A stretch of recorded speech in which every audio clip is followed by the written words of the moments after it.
El libro de los espíritus. Por Adam Kardec. Introducción parte 1. Contiene los principios de la doctrina espírita acerca de la inmortalidad del alma, la naturaleza de los espíritus y sus relaciones con los hombres, las leyes morales, la vida presente, la vida futura y el porvenir de la humanidad. Según la enseñanza impartida por los espíritus superiores con la ayuda de diversos médiums recopilados y puestos en orden por Adam Kardec.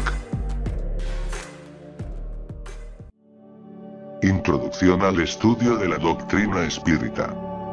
1. Para las cosas nuevas se necesitan palabras nuevas. Así lo exige la claridad del lenguaje, a fin de evitar la confusión propia del sentido múltiple de los términos. Las palabras espiritual, espiritualista y espiritualismo tienen una acepción bien definida. Darles una nueva para aplicarlas a la doctrina de los espíritus sería multiplicar las ya tan numerosas causas de anfibología. En efecto, el espiritualismo es lo opuesto al materialismo. Cualquiera que crea tener en sí algo más que materia es espiritualista, pero no se sigue de ahí que crea en la existencia de los espíritus o en sus comunicaciones con el mundo visible. Por eso, en lugar de las palabras espiritual y espiritualismo, empleamos para designar esa última creencia las palabras espírita y espiritismo, cuya forma recuerda su origen y su sentido radical, y por eso mismo tienen la ventaja de ser perfectamente inteligibles. Reservamos así para la palabra espiritualismo la acepción que le es propia. Diremos pues, que la doctrina espírita o el espiritismo tiene por principio las relaciones del mundo material con los espíritus o seres del mundo invisible.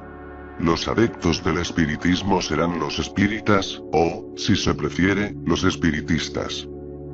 Como especialidad, el libro de los espíritus contiene la doctrina espírita. Como generalidad, se vincula a la doctrina espiritualista, una de cuyas fases presenta. Por esta razón trae en el encabezamiento de la portada las palabras filosofía espiritualista. 2.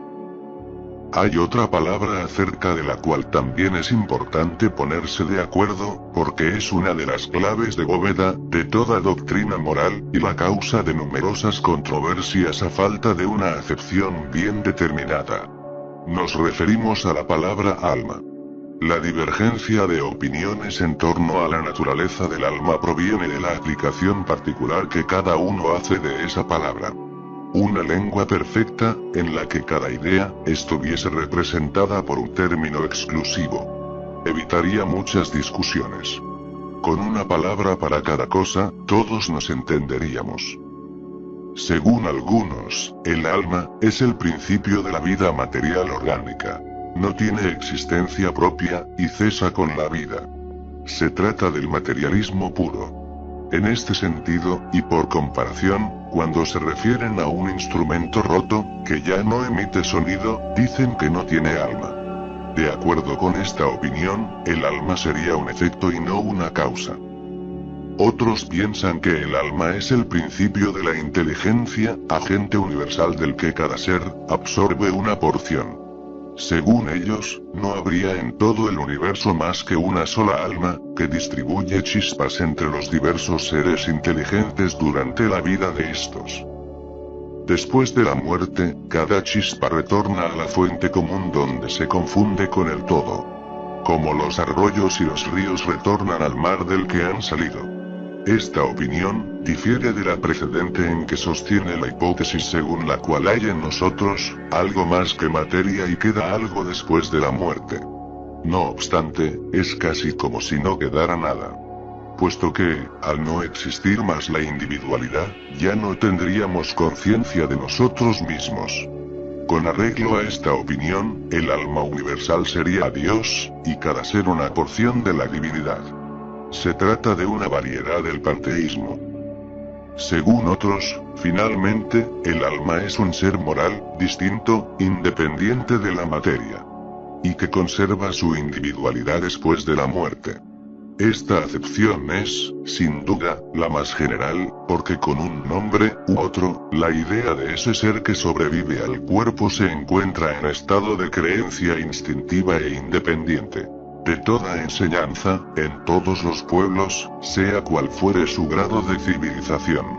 Esta doctrina, según la cual, el alma es la causa y no el efecto, es la de los espiritualistas.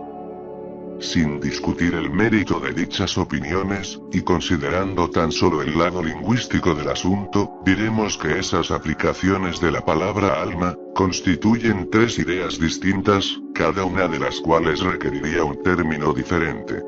Esta palabra tiene, pues, una triple acepción, y a cada uno lo asiste la razón, desde su punto de vista en la definición que le da. El defecto está en el lenguaje, que solo dispone de una palabra para tres ideas. A fin de evitar todo equívoco, sería preciso restringir la acepción de la palabra alma a una sola de esas ideas. La elección es indiferente, pues la cuestión es ponerse de acuerdo, ya que se trata de un problema de convención. Nosotros creemos que es más lógico tomarla en su acepción más común, por eso llamamos alma al ser inmaterial e individual que reside en nosotros y que sobrevive al cuerpo. Aunque este ser no existiera, y no fuese más que un producto de la imaginación, se requeriría un término para designarlo. A falta de una palabra especial para cada una de las otras dos ideas, llamaremos principio vital, al principio de la vida material y orgánica, sea cual fuere su origen. Este principio es común a todos los seres vivientes, desde las plantas hasta el hombre. Dado que la vida puede existir aunque carezca de la facultad de pensar, el principio vital es una cosa distinta e independiente.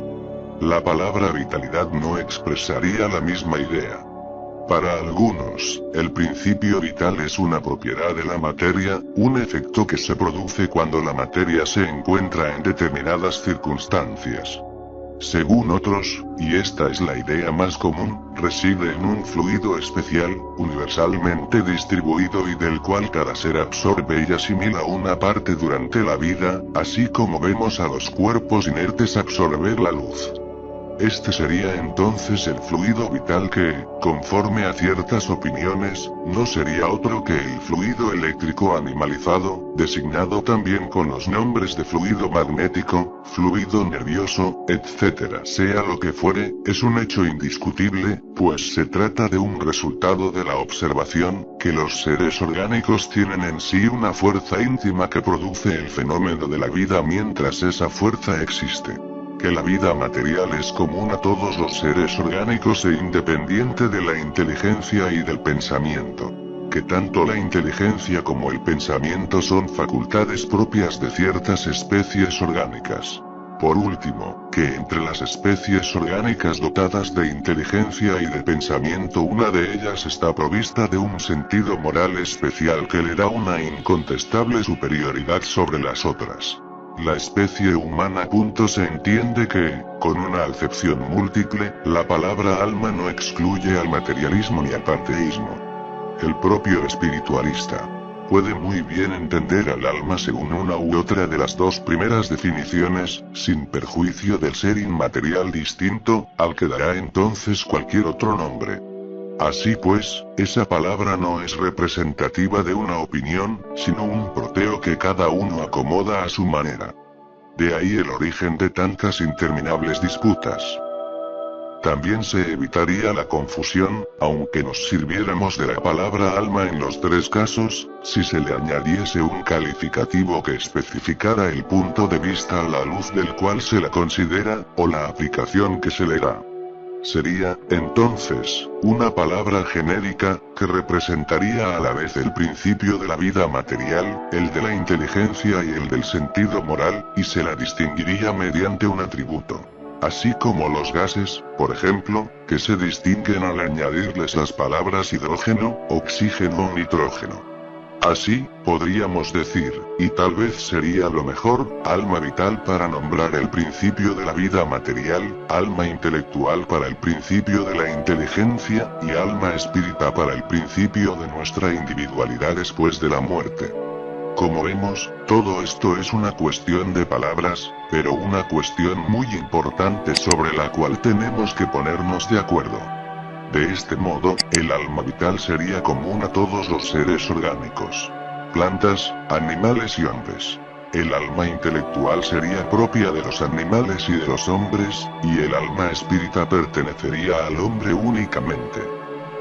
Creímos que era nuestro deber insistir sobre estas explicaciones, tanto más porque la doctrina espírita se basa naturalmente en la existencia en nosotros de un ser independiente de la materia y que sobrevive al cuerpo. La palabra alma habrá de ser utilizada frecuentemente en el curso de esta obra, por lo que importaba fijar el sentido que le damos, a fin de evitar toda equivocación. Vayamos ahora al objeto principal de esta instrucción preliminar. 3. La doctrina espírita, como toda novedad, tiene sus adeptos y sus contradictores. Vamos a intentar dar respuesta a algunas de las objeciones planteadas por estos últimos, examinando la validez de los motivos en que se apoyan, sin abrigar, empero, la pretensión de convencer a todo el mundo, pues hay quienes creen que la luz ha sido hecha exclusivamente para ellos. Nos dirigimos a las personas de buena fe, sin ideas preconcebidas o irrevocables, con sinceros deseos de instruirse.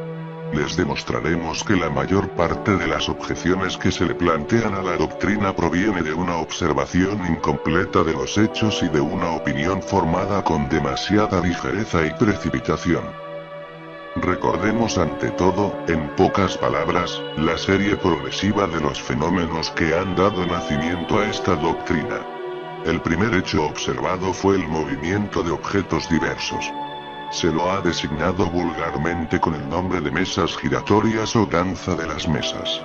Ese fenómeno, que aparentemente fue observado primero en América, o mejor dicho, que se ha reiterado en esa región, pues la historia demuestra que se remonta a la más remota antigüedad. Se produjo acompañado de circunstancias extrañas, tales como ruidos insólitos y golpes cuya causa ostensible no se conocía. Desde América se propagó con rapidez por Europa y el resto del mundo. Al principio provocó mucha incredulidad, pero pronto la multiplicidad de experiencias dio lugar a que ya no se dudara de su realidad. Si dicho fenómeno se hubiera limitado al movimiento de los objetos materiales, podría explicarse mediante una causa puramente física. Estamos lejos de conocer la totalidad de los agentes ocultos de la naturaleza, o todas las propiedades de los que conocemos. La electricidad, por otra parte, cada día multiplica hasta lo infinito los recursos que proporciona al hombre, y parece destinada a iluminar la ciencia con una nueva luz. Existía la posibilidad, pues, de que la electricidad, modificada por ciertas circunstancias, o algún otro agente desconocido, fuese la causa de ese movimiento. La reunión de muchas personas, que aumentaba el poder de acción, parecía dar sustento a esa teoría, dado que era posible considerar a dicho conjunto como una pila múltiple cuya potencia tiene relación con el número de los elementos. El movimiento circular no tenía nada de extraordinario. Está en la naturaleza. Los astros se mueven en círculo.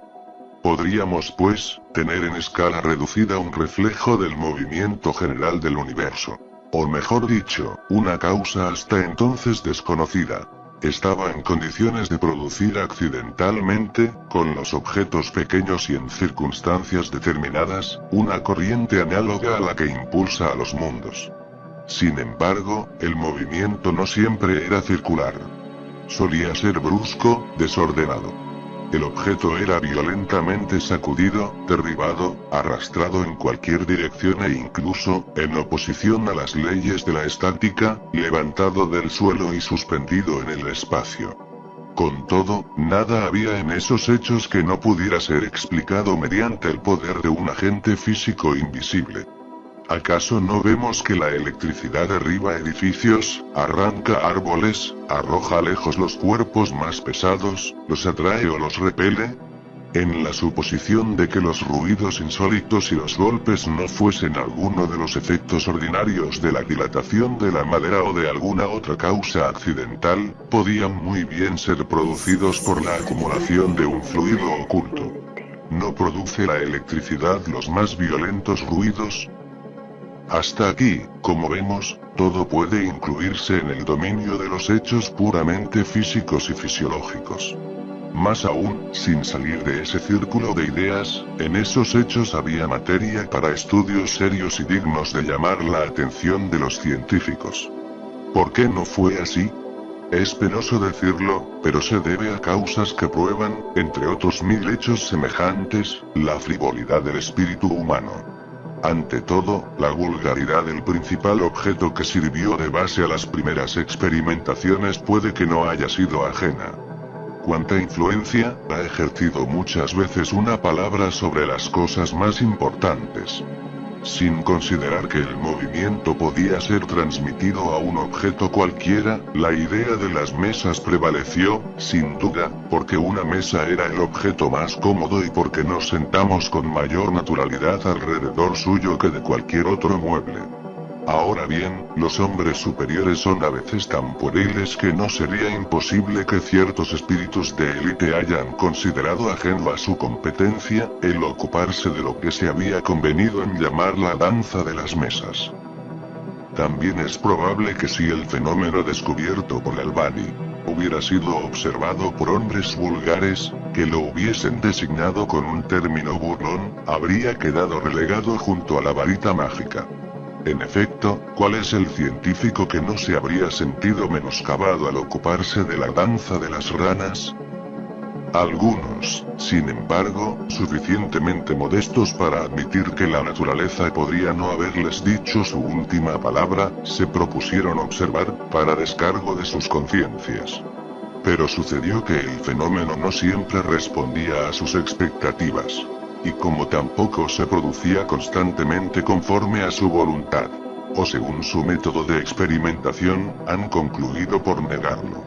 Aunque hayan pronunciado su veredicto, las mesas, puesto que mesas hay, continúan girando, por lo que podemos decir con Galileo. Y sin embargo se mueven. Agregaremos, además, que los hechos se han multiplicado de tal manera que hoy han adquirido derecho de ciudadanía. Solo resta encontrarles una explicación racional. Se puede inferir algo contrario a la realidad del fenómeno por el hecho de que éste no se produce de manera idéntica cada vez, conforme a la voluntad y las exigencias del observador. ¿Acaso los fenómenos eléctricos y químicos no están subordinados a ciertas condiciones? ¿Cabe negarlos porque no se producen fuera de tales condiciones? Hay, pues, algo de asombroso en que el fenómeno del movimiento de los objetos por medio del fluido humano, tenga también sus condiciones de ser, y deje de producirse cuando el observador, al colocarse en su propio punto de vista, pretende hacerlo marchar conforme a su capricho, o someterlo a las leyes de los fenómenos conocidos, sin tener en cuenta que para hechos nuevos puede y debe haber leyes nuevas. Ahora bien, para llegar a conocer esas leyes hay que estudiar las circunstancias en las que los hechos se producen, y ese estudio solo puede ser fruto de una observación constante, atenta, y por lo general muy prolongada. Sin embargo, objetan algunas personas, la superchería suele ser evidente. Les preguntaremos, en primer lugar, si están absolutamente seguras de que hubo superchería, o si no han tomado por tal, determinados efectos que no pudieron explicar, más o menos como ese campesino que confundía a un sabio profesor de física, que hacía experimentos, con un hábil escamoteador. Incluso en el supuesto de que el engaño tuviera lugar algunas veces, ¿sería esa una razón para negar el hecho? Habrá que negar la física porque hay prestidigitadores que se arrogan el título de físicos. Es necesario, además, tener en cuenta el carácter de las personas y el interés que las llevaría a engañar. ¿Será pues una broma?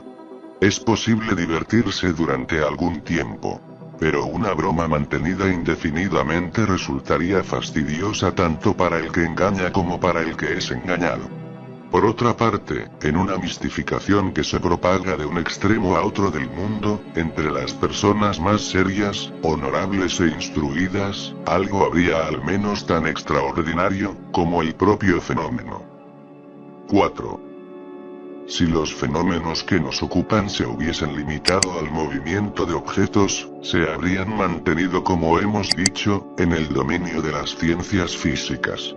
Pero no ha sido así. Les estaba reservado ponernos en la vía de un extraño orden de hechos. Se creyó descubrir, no sabemos por iniciativa de quién, que el impulso dado a los objetos no era el simple producto de una fuerza mecánica ciega, sino que en ese movimiento intervenía una causa inteligente. Una vez abierta esa vía, se ingresó en un campo de observaciones completamente nuevo. Se levantaba el velo de muchos misterios. ¿Hay, en efecto, un poder inteligente? Esa es la cuestión. Si ese poder existe, ¿cuál es su naturaleza, su origen? ¿Es ajeno a la humanidad? Tales son las cuestiones que derivan de la primera. Las primeras manifestaciones inteligentes tuvieron lugar por medio de mesas que se levantaban y daban con una de sus patas un número determinado de golpes. De ese modo respondían sí o no, según lo convenido, a una pregunta formulada. Hasta aquí nada resultaba convincente. Por cierto, para los escépticos, pues se podía creer en un efecto del acaso. Se obtuvieron a continuación respuestas más desarrolladas por medio de las letras del alfabeto. El objeto móvil daba una cantidad de golpes que correspondía al número de orden de cada letra. Se llegaba así a formar palabras y frases que respondían a las preguntas que se habían formulado. La precisión de las respuestas y su correlación con cada pregunta causaron asombro. El ser misterioso que contestaba de ese modo, interrogado acerca de su naturaleza, declaró que era un espíritu o genio, se asignó un nombre y proporcionó diversas informaciones sobre sí mismo. Esta es una circunstancia muy importante de señalar. Nadie imaginó, pues, a los espíritus como un medio para explicar el fenómeno. El fenómeno mismo reveló esa palabra. En las ciencias exactas a menudo se formulan hipótesis para contar con una base de razonamiento, pero este no es el caso. Ese medio de correspondencia era lento e incómodo. El espíritu. Y esta también es una circunstancia digna de señalar, indicó otro. Uno de esos seres invisibles aconsejó adaptar un lápiz a una cesta u otro objeto. La cesta, colocada sobre una hoja de papel, es puesta en movimiento por el mismo poder oculto que mueve las mesas. Sin embargo, en vez de un simple movimiento regular, el lápiz traza por sí mismo caracteres que forman palabras, frases y discursos enteros de varias páginas, desarrollando las más elevadas cuestiones de filosofía, moral, metafísica, psicología, etc. Con tanta rapidez como si se escribiera con la mano. Dicho consejo fue transmitido simultáneamente en América, en Francia y en otras regiones. Estos son los términos en que lo recibió en París, el 10 de junio de 1853, uno de los más fervientes adeptos de la doctrina, que hacía ya varios años. Desde 1849, se ocupaba de la evocación de los espíritus. Ve al cuarto de al lado y toma la cestita. Átale un lápiz. Colócala sobre el papel. Pon los dedos en el borde. Unos instantes más tarde, la cesta se puso en movimiento y el lápiz escribió de modo muy legible esta frase. Esto que os he dicho, os prohíbo expresamente que se lo digáis a nadie. La primera vez que escriba, lo haré mejor.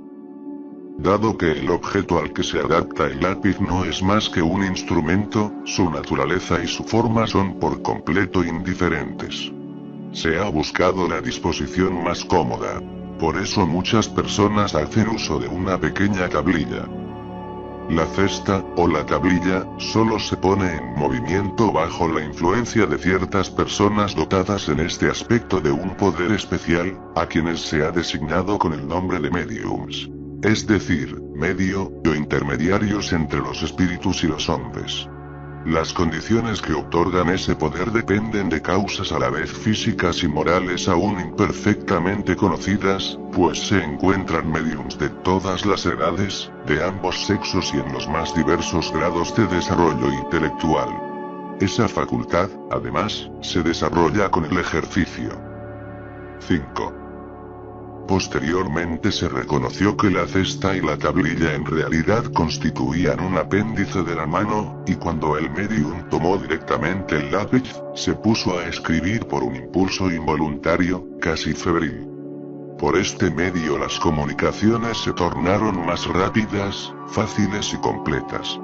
Hoy es el más difundido, a tal punto que el número de personas dotadas de esa aptitud es muy considerable y se multiplica día a día.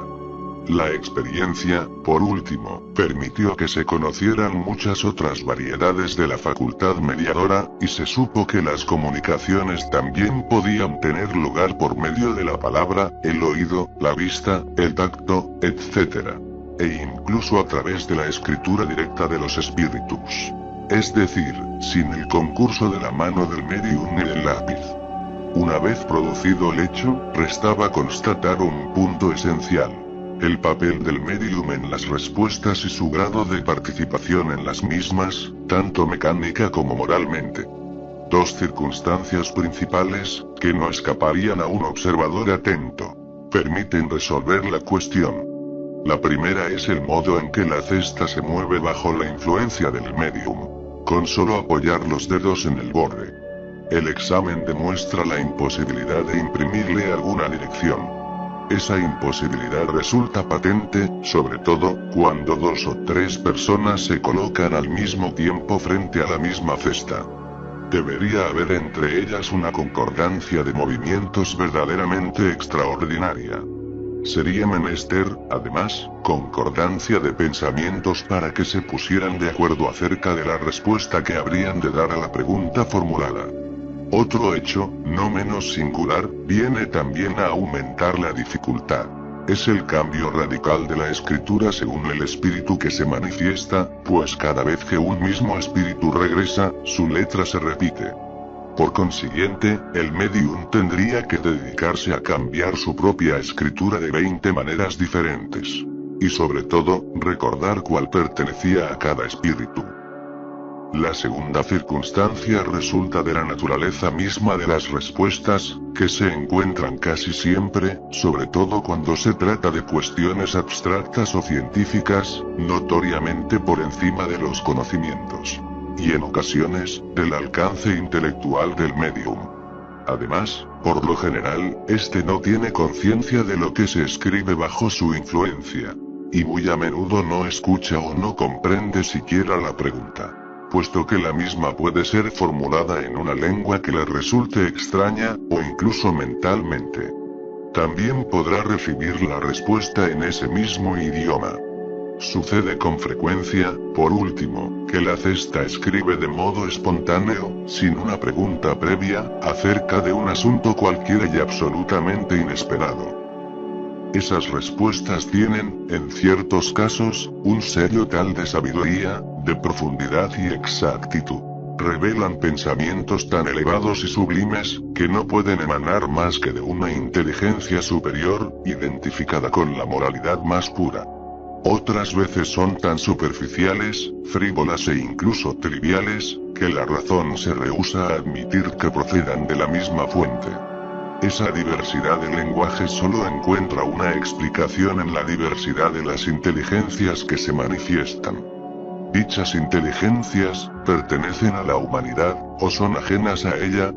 Tal es el punto a esclarecer, acerca del cual se encontrará la explicación completa en esta obra, conforme ha sido dada por los propios espíritus.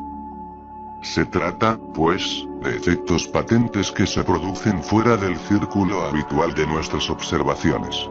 Que no ocurren misteriosamente, sino a plena luz. Que todo el mundo puede ver y constatar. Que no son privilegio de un individuo aislado, sino que millares de personas los repiten cada día a voluntad. Esos efectos tienen forzosamente una causa, y desde el momento en que revelan la acción de una inteligencia y de una voluntad, escapan al dominio puramente físico. Varias teorías se han emitido a este respecto. Las examinaremos más adelante, para ver si justifican la totalidad de los hechos que se producen. Admitamos entre tanto, la existencia de seres distintos a la humanidad, puesto que tal es la explicación proporcionada por las inteligencias que se manifiestan, y veamos qué nos dicen. 6. Los seres que se comunican de esa manera se designan a sí mismos, como hemos dicho, con el nombre de espíritus o genios, y dicen haber pertenecido, algunos por lo menos, a hombres que han vivido en la tierra. Constituyen el mundo espiritual, así como nosotros constituimos durante nuestra vida el mundo corporal. Resumimos aquí, en pocas palabras, los puntos más salientes de la doctrina que nos han transmitido, a fin de responder más fácilmente a ciertas objeciones. Dios es eterno, inmutable, inmaterial, único, todopoderoso, soberanamente justo y bueno.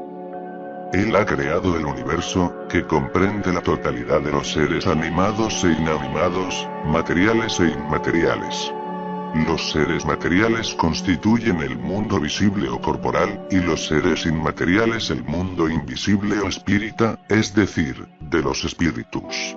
El mundo espírita es el mundo normal, primitivo, eterno, que preexiste y sobrevive a todo. El mundo corporal es secundario. Podría dejar de existir, o no haber existido jamás, sin alterar la esencia del mundo espírita.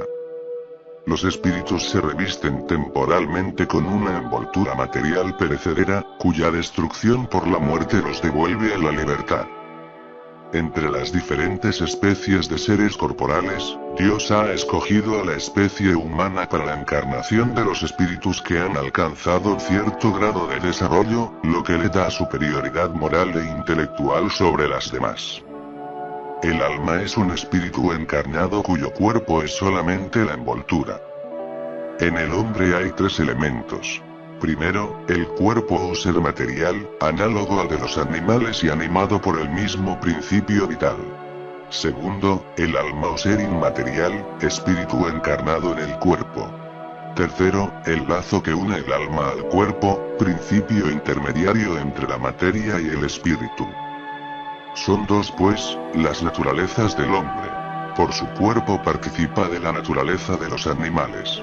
Cuyos instintos tiene por su alma, participa de la naturaleza de los espíritus. El lazo o periespíritu que une el espíritu al cuerpo es una especie de envoltura semimaterial. La muerte es la destrucción de la envoltura más densa. El espíritu conserva la segunda, que constituye para él un cuerpo etéreo, invisible para nosotros en su estado normal, aunque puede volverse accidentalmente visible, e incluso tangible, como sucede en el fenómeno de las apariciones. El espíritu no es por lo tanto, un ser abstracto, indefinido, que únicamente se puede concebir con el pensamiento. Se trata de un ser real, circunscrito, que en ciertos casos es percibido por los sentidos de la vista, del oído y del tacto. Los espíritus pertenecen a diferentes clases. No son iguales en poder, como tampoco en inteligencia, saber o moralidad. Los del primer orden son los espíritus superiores, que se distinguen de los demás por su perfección, sus conocimientos, su proximidad a Dios, la pureza de sus sentimientos y su amor al bien. Son los ángeles o espíritus puros. Las otras clases se alejan cada vez más de dicha perfección. Los espíritus de las categorías inferiores son propensos a la mayoría de nuestras pasiones. El odio, la envidia, los celos, el orgullo, etc. Se complacen en el mal. Los hay ni demasiado buenos ni muy malos. Son más enredadores y molestos que malvados, y las travesuras e inconsecuencias parecen ser su patrimonio. Son los duendes o espíritus frívolos. Los espíritus no pertenecen perpetuamente al mismo orden. Todos mejoran al pasar por los diferentes grados de la jerarquía espírita. Ese mejoramiento tiene lugar por medio de la encarnación, impuesta a unos como expiación y a otros como misión. La vida material es una prueba que deben sufrir repetidas veces hasta que hayan alcanzado la perfección absoluta. Es una especie de tamiz o depurador del que salen más o menos purificados. Al abandonar el cuerpo, el alma regresa al mundo de los espíritus del que había salido, y retoma una nueva existencia material. Después de un lapso relativamente prolongado, durante el cual permanece en estado de espíritu errante. Puesto que el espíritu debe pasar por varias encarnaciones, resulta de ahí que todos hemos tenido muchas existencias, y que tendremos todavía otras, más o menos perfeccionadas, ya sea en la Tierra o en otros mundos. La encarnación de los espíritus siempre ocurre en la especie humana. Sería un error creer que el alma o espíritu puede encarnar en el cuerpo de un animal. Las diferentes existencias corporales del espíritu son siempre progresivas, jamás retrógradas. No obstante, la rapidez del progreso depende de los esfuerzos que hacemos para alcanzar la perfección. Las cualidades del alma son las del espíritu que está encarnado en nosotros. De modo que el hombre de bien es la encarnación de un espíritu bueno, mientras que el hombre perverso es la de un espíritu impuro. El alma tenía su individualidad antes de encarnar, y la conserva después de separarse del cuerpo. A su regreso al mundo de los espíritus, el alma encuentra allí a los que conoció en la tierra, y las existencias anteriores vuelven a su memoria con el recuerdo del bien y del mal que ha hecho. El espíritu encarnado se halla sometido a la influencia de la materia. El hombre que supera esa influencia mediante la elevación y la purificación de su alma se acerca a los espíritus buenos, con los cuales habrá de reunirse un día. El que se deja dominar por las malas pasiones y cifra todas sus alegrías en la satisfacción de los apetitos groseros, se acerca a los espíritus impuros, porque da preponderancia a la naturaleza animal. Los espíritus encarnados habitan en los diferentes mundos del universo. Los espíritus no encarnados, o errantes, no ocupan una región determinada y circunscrita. Están por todas partes, en el espacio, y a nuestro lado. Nos ven y se relacionan con nosotros sin cesar. Conforman una población invisible que se agita alrededor nuestro. Los espíritus ejercen sobre el mundo moral, e incluso sobre el mundo físico, una acción incesante. Actúan sobre la materia y el pensamiento. Constituyen uno de los poderes de la naturaleza y la causa eficiente de una multitud de fenómenos hasta ahora inexplicados o mal explicados, que solo encuentran una solución racional en el espiritismo. Las relaciones de los espíritus con los hombres son constantes. Los espíritus buenos nos incitan al bien, nos sostienen en las pruebas de la vida y nos ayudan a soportarlas con valor y resignación. Los malos nos incitan al mal. Se complacen en ver que sucumbimos y que nos asemejamos a ellos. Las comunicaciones de los espíritus con los hombres son ocultas u ostensibles. Las comunicaciones ocultas tienen lugar mediante la influencia buena o mala que ejercen sobre nosotros sin que lo sepamos. Compete a nuestro juicio discernir entre las inspiraciones buenas y las malas. Las comunicaciones ostensibles tienen lugar por medio de la escritura, la palabra o otras manifestaciones materiales, la mayoría de las veces a través de los mediums que les sirven de instrumento. Los espíritus se manifiestan espontáneamente o por evocación. Podemos evocar a todos los espíritus, tanto a los que animaron a hombres oscuros, como a los de los personajes más ilustres. Sea cual fuera la época en que hayan vivido, a los de nuestros parientes, nuestros amigos o enemigos, y obtener de ellos, a través de comunicaciones escritas o verbales, consejos, informaciones sobre su situación de ultratumba, sobre sus pensamientos respecto de nosotros, así como las revelaciones que se les permite hacernos. Los espíritus son atraídos en virtud de su simpatía por la naturaleza moral del medio que los evoca. Los espíritus superiores se complacen en las reuniones serias donde predominan el amor al bien y el deseo sincero de instruirse y mejorar. Su presencia aleja de allí a los espíritus inferiores. En caso contrario, estos encuentran libre acceso y pueden actuar con absoluta libertad entre las personas frívolas, o guiadas exclusivamente por la curiosidad, así como en todas partes donde encuentren malos instintos. Lejos de obtener buenos consejos e informaciones útiles, no debemos esperar de ellos más que futilidades, mentiras, bromas de mal gusto o mistificaciones, pues suelen adoptar nombres venerables para inducirnos a error con mayor facilidad. Distinguir entre los espíritus buenos y los malos es en extremo fácil. El lenguaje de los espíritus superiores es invariablemente digno, noble. Se halla impregnado de la más elevada moralidad, libre de pasiones inferiores. Sus consejos reflejan la sabiduría más pura, y tienen siempre por objeto nuestro mejoramiento, y el bien de la humanidad. El lenguaje de los espíritus inferiores, por el contrario, es inconsecuente. Suele ser trivial e incluso grosero. Si de vez en cuando expresan cosas buenas y verdaderas, la mayoría de las veces las dicen falsas y absurdas. Por malicia o por ignorancia. Juegan con la credulidad y se divierten a costa de quienes los interrogan. Halagan su vanidad y alimentan sus deseos con falsas esperanzas.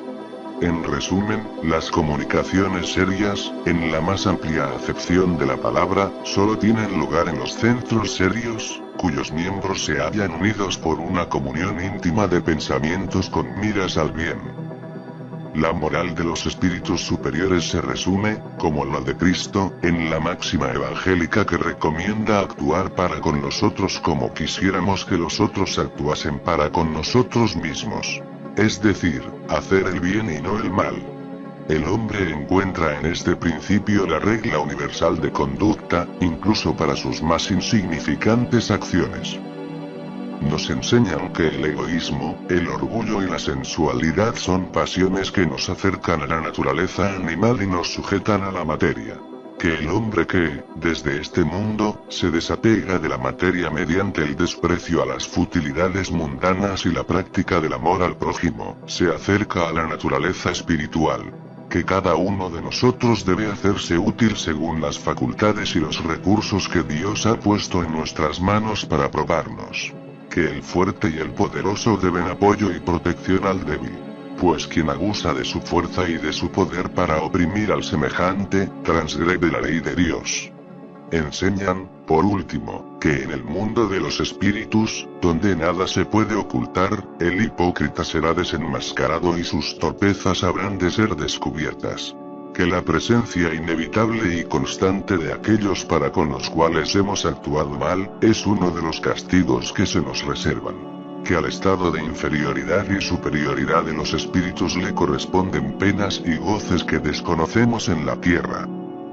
Con todo, también nos enseñan que no hay faltas irremisibles que no puedan ser borradas mediante la expiación. El hombre encuentra el medio de lograrlo en las diferentes existencias, que le permiten avanzar conforme a su deseo y sus esfuerzos por la vía del progreso, hacia la perfección que es su objetivo final. Este es el resumen de la doctrina espírita, tal como resulta de la enseñanza impartida por los espíritus superiores. Veamos ahora las objeciones que a ella se oponen. 7. Para muchas personas, la oposición de las comunidades científicas constituye, si no una prueba, al menos una fuerte presunción contraria al espiritismo. Por nuestra parte, no somos de los que levantan la voz contra los científicos, pues no queremos que se diga de nosotros que damos la coz del asno. Por el contrario, los tenemos en gran estima y nos sentiríamos muy honrados si se nos contara entre ellos. No obstante, su opinión no puede ser en todas las circunstancias una sentencia irrevocable. Tan pronto como la ciencia se aparta de la observación material de los hechos y trata de apreciarlos y explicarlos, el campo queda abierto a las conjeturas. Cada uno aporta su pequeño sistema, que pretende hacer prevalecer y sostiene con obstinación. ¿Acaso no vemos a diario las opiniones más divergentes? alternativamente preconizadas y resistidas, a veces rechazadas como errores absurdos, y otras proclamadas como verdades incontestables. Los hechos. Allí se encuentra el verdadero criterio de nuestros juicios. El argumento sin réplica. En ausencia de hechos, la duda es la opinión del sabio. Para las cosas notorias, la opinión de los científicos es fidedigna con justa razón, porque saben más y mejor que el vulgo. Pero en materia de principios nuevos, de cosas desconocidas, su manera de ver es siempre hipotética, porque no se hallan más exentos de prejuicios que el resto. Diré incluso que el científico tal vez tiene más prejuicios, porque una propensión natural lo lleva a subordinar la totalidad de las cosas al punto de vista de la ciencia que ha profundizado. El matemático solo ve pruebas en una demostración algebraica, el químico lo refiere todo a la acción de los elementos, etc. El hombre que se ha formado en una especialidad, sujeta a ella sus ideas. Sacadlo de allí y a menudo cometerá desatinos, porque pretende someterlo todo al mismo crisol. Se trata de una consecuencia de la debilidad humana. Consultaré, pues, de buen grado y con la mayor confianza, a un químico sobre una cuestión de análisis, a un físico sobre la energía eléctrica, a un mecánico sobre una fuerza motriz. No obstante, ellos me permitirán, sin que eso atente contra la estima que se merece su saber especial, que no tenga en cuenta del mismo modo su opinión negativa en materia de espiritismo, o que la aprecie tanto como al juicio de un arquitecto acerca de una cuestión de música. Las ciencias comunes se basan en las propiedades de la materia, con la que se puede experimentar manipulando la voluntad. Los fenómenos espíritas, en cambio, se basan en la acción de inteligencias que tienen voluntad propia y que nos prueban a cada instante que no se hallan a merced de nuestro capricho. Las observaciones no pueden, pues, hacerse de la misma manera. Requieren condiciones especiales y otro punto de partida. Pretender someter los fenómenos espíritas a nuestros procedimientos ordinarios de investigación, implicaría establecer analogías que no existen. Por consiguiente, la ciencia propiamente dicha es, como tal, incompetente para pronunciarse acerca del espiritismo.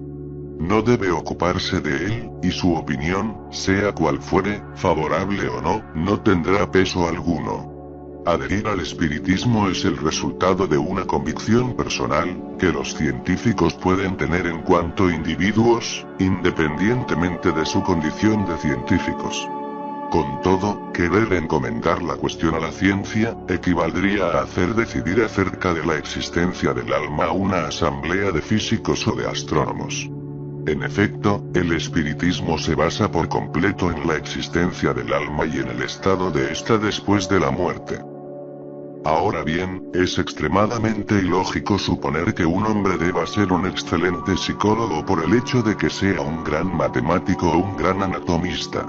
Al disecar el cuerpo humano, el anatomista busca el alma, y como no la encuentra bajo su escalpelo, tal como encuentra un nervio, o no la ve desprenderse como lo hace un gas, concluye que no existe, porque se coloca desde un punto de vista exclusivamente material. ¿Se sigue de ahí que tenga razón, a pesar de la opinión universal? No. Ya veis pues, que el espiritismo no incumbe a la ciencia.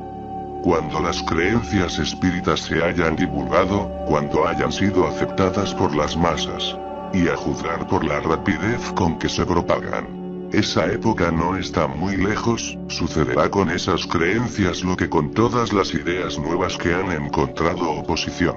Los científicos se rendirán ante la evidencia y las admitirán individualmente por la fuerza de los hechos. Hasta entonces, es intempestivo desviarlos de sus trabajos específicos para obligarlos a ocuparse de algo que les es ajeno, que no está en sus atribuciones ni en su programa.